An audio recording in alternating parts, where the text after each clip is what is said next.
Tyler, hello. How you doing? Let's talk FedEx here. Those shares higher, a bit higher today, ahead of earnings after the bell. And those gains on the day bringing some welcome relief to a stock beaten down so far this month. The shares are down 18% in December. So is a bigger bounce possibly coming? Joined by Maley of Miller Tabak and Gina Sanchez of Chantico Global to talk about that. Matt, it's been a really steep decline in FedEx. It's taken the stock back to where it was trading, more than a year and a half ago, actually, April of 2017. So what do you see in the charts right here in terms of the prospects for some relief? Well, it actually has a lot of potential. Now, we'll have to see what happens with the earnings tonight, but the stock, if you look at the weekly chart, it's broken below its 200-week moving average. Usually, that's pretty negative for a stock. However, if you look, it's only done that 3 times since the financial crisis, and on all 3 of those occasions, it bounced back very quickly. In fact, it averaged a rally of about 45% over the next 6 months. You look at its weekly RSI. It's only been this oversold 5 other times. And each one of those cases, it's bounced back strongly. The lowest bounce was 25%, so that's very positive.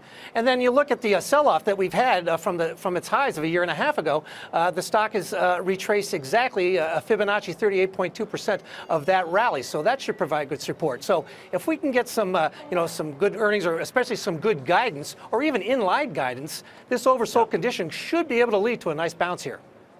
All right, and Gina, it does look, at least cosmetically, like a cheap stock as well, and business, at least demand, seems to be okay. What do you think?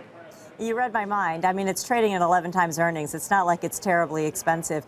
And the other aspect is, if you look at sort of what's been weighing down FedEx recently, it's been the concern around China and where trade goes from here. Obviously, that matters to FedEx, but also what happens with Amazon Air. And there have been some questions raised as to whether or not Amazon can efficiently do last mile delivery. So how much that weighs on the stock really depends on the outcome of the trade war, which is we should hear that in the shorter term, and the longer term as to what happens with Amazon. At the end of the day, this isn't an expensive stock, and it's definitely been beaten down, I think, aggressively, and I think it's cheap. Yeah, maybe some of that bad news already baked in that case. Gina and Matt, thank you very much. Appreciate you joining us today. For more Trading Nation, head to our website or follow us on Twitter @TradingNation. Traders short stocks when they think they're going lower.